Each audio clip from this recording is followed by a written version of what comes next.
প্রতারণার রাজনীতি বাংলাদেশ আর পাতে তুলবে না। পাত বুঝেন? ফাঁসিবাদ খাওয়ার মধ্যে আর বাংলাদেশে কখনো ওই দুর্নীতির আখড়া বানাতে দেবে না।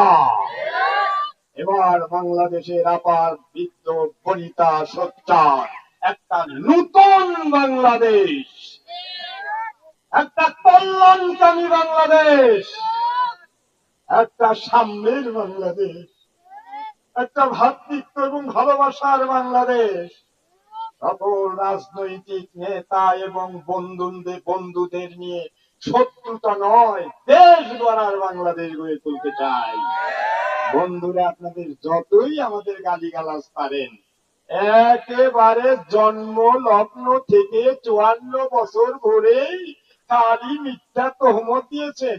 আজকে যে ছেলে ইন্টারমিডিয়েটে পড়ে ওকেও রাজাকার রাজাকার বলে একেবারে মুখ দিয়া ধুমা তুলেছেন, কিন্তু তারা কিন্তু হালে পানি পায় নাই। আমরা রাজাকার নই, আমরা দেশপ্রেমিক নাগরিক বানাবো।